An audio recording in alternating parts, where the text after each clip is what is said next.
Let us return to Sherringford Hall.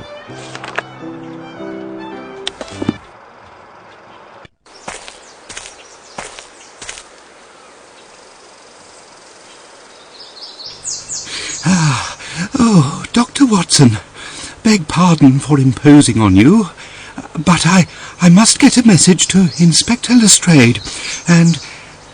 He is just inside, and I am sure that he would be most eager to assist you. No, it would be better if he would hear this from you rather than myself. The present situation requires me to be elsewhere.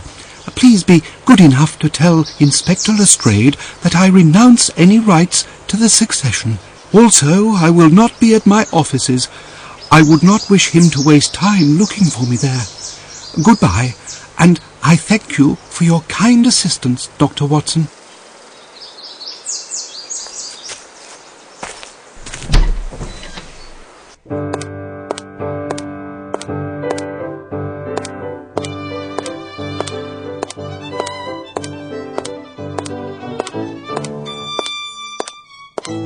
I was upstairs and I could have sworn I just saw that blasted scoundrel Grimble through the window. Yes, you are right. But you have no chance of catching him now. He has run away as if the very devil himself were after him. It is not the devil that's after him, but myself. He would fare better if it were the devil on his trail. He gave me a message for you, Lestrade. He said he renounces any rights to the succession. What do you say? This is astonishing news. This will not prevent me from finding him.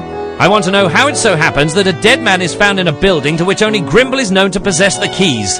By the way, where is our great detective? Oh, here he comes now. Hello, gentlemen. What were you discussing?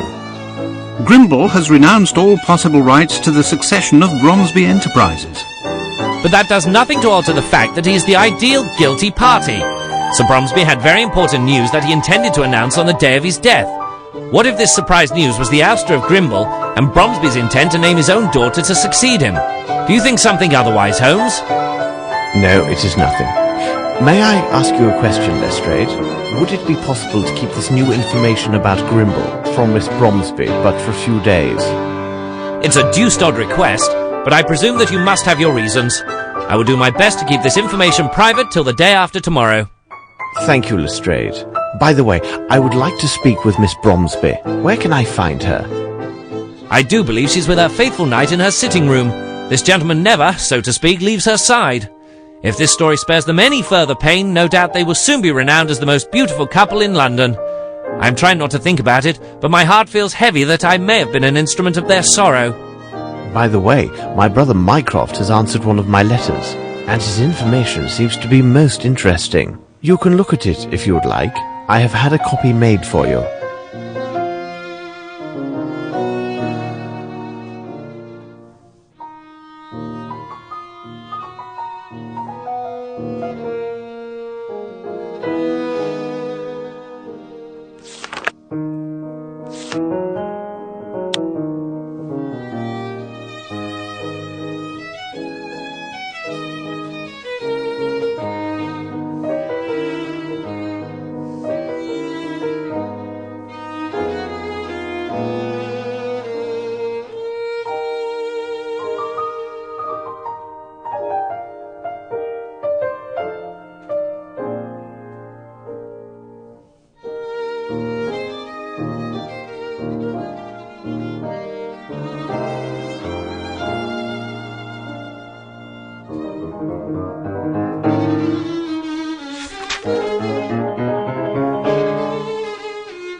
I hear laughter coming from the powder room.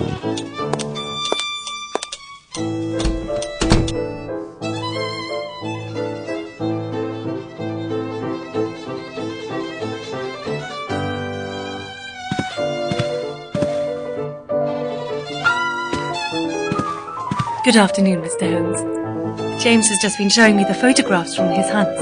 Oh, but I wasn't the only hunter. My respects, Miss Bromsby. Hello, Lieutenant. If I could have a look.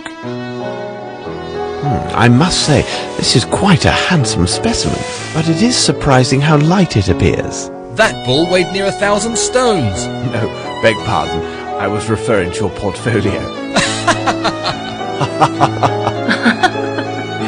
That is but another souvenir of my travels to Africa. I came here specifically to inform you that everything goes well with the case, Miss Bromsby. But I need to ask you a question of a more personal nature. If the lieutenant would be so gallant as to give us a moment of privacy. Your servant, Mr. Holmes. I will retire to the smoking room.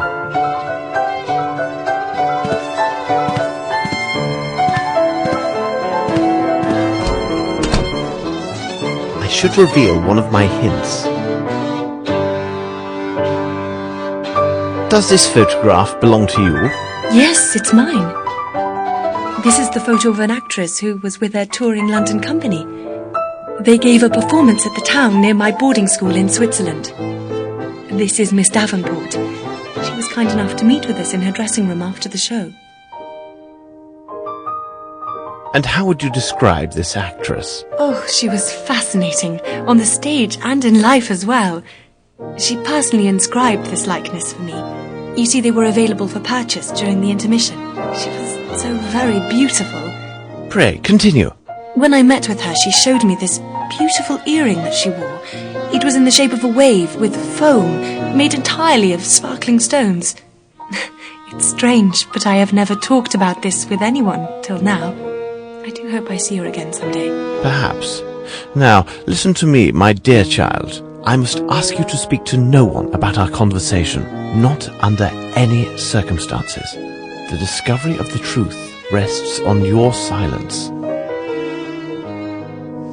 I've got to go now. I understand.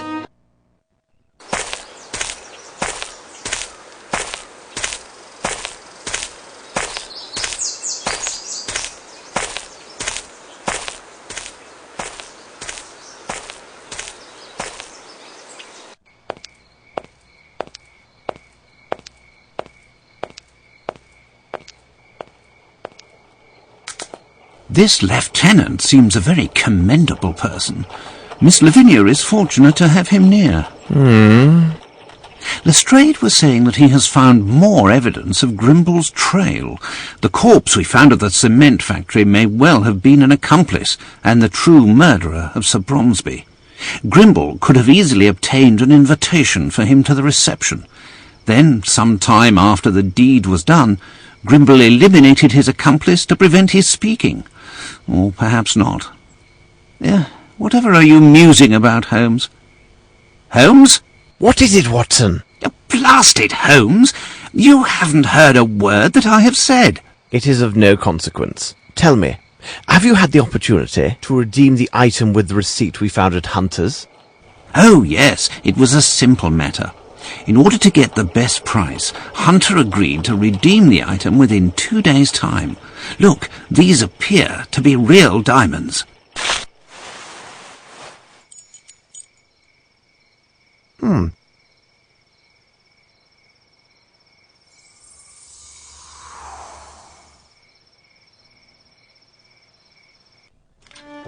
It seems to me that we have gathered all of the key elements, Watson. However, before we retire, let's summarize our findings. The questions should be answered yes or no, and justified by the evidence or testimony received during the investigation.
It is simplicity itself, Watson.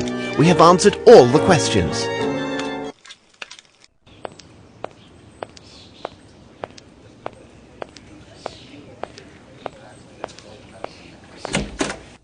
Hello, Watson.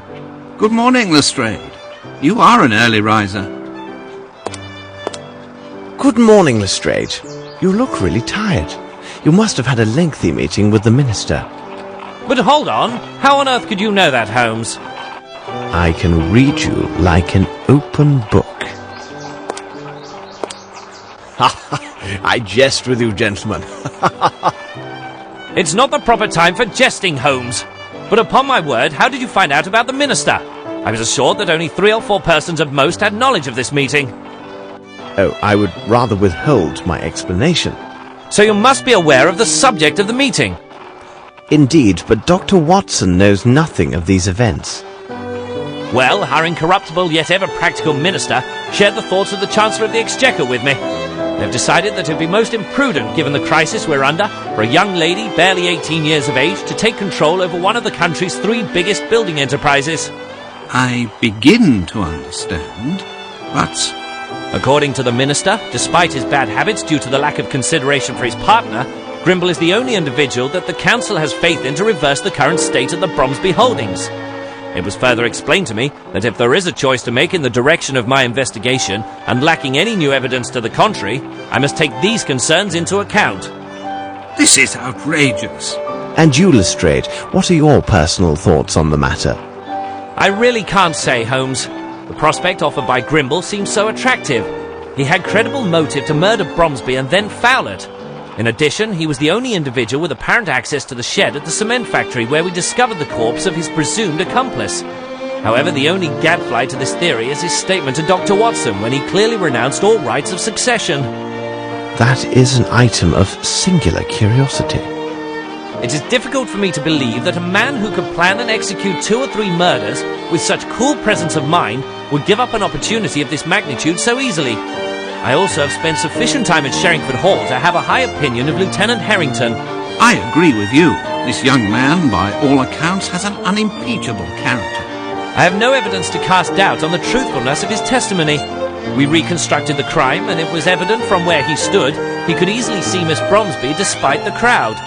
Really, Holmes, I'm not a man who would hand over an innocent girl to the executioner, even should it cost me my career. I am pleased to hear you say this, Lestrade. By the way, Lestrade, have you any knowledge of the place known as Aston's Theatre? Is it that shabby theatre that lies near the bank of the Thames? Yes, several weeks ago it was acquired by the Fairfax Theatre Company. Their international tour appears to have been most successful, as they are set to open their new play in a week. Dwight Richards happens to be their director. You mean the author of the threatening letter that we found on Bromsby's desk? I must admit, I thought the letter to be of small consequence. After all, it involved a matter from so long ago. Sometimes old wounds are the most painful. In fact, we are leaving for Aston's right now. I know that you are quite busy, but if you feel like joining us, meet us at noon.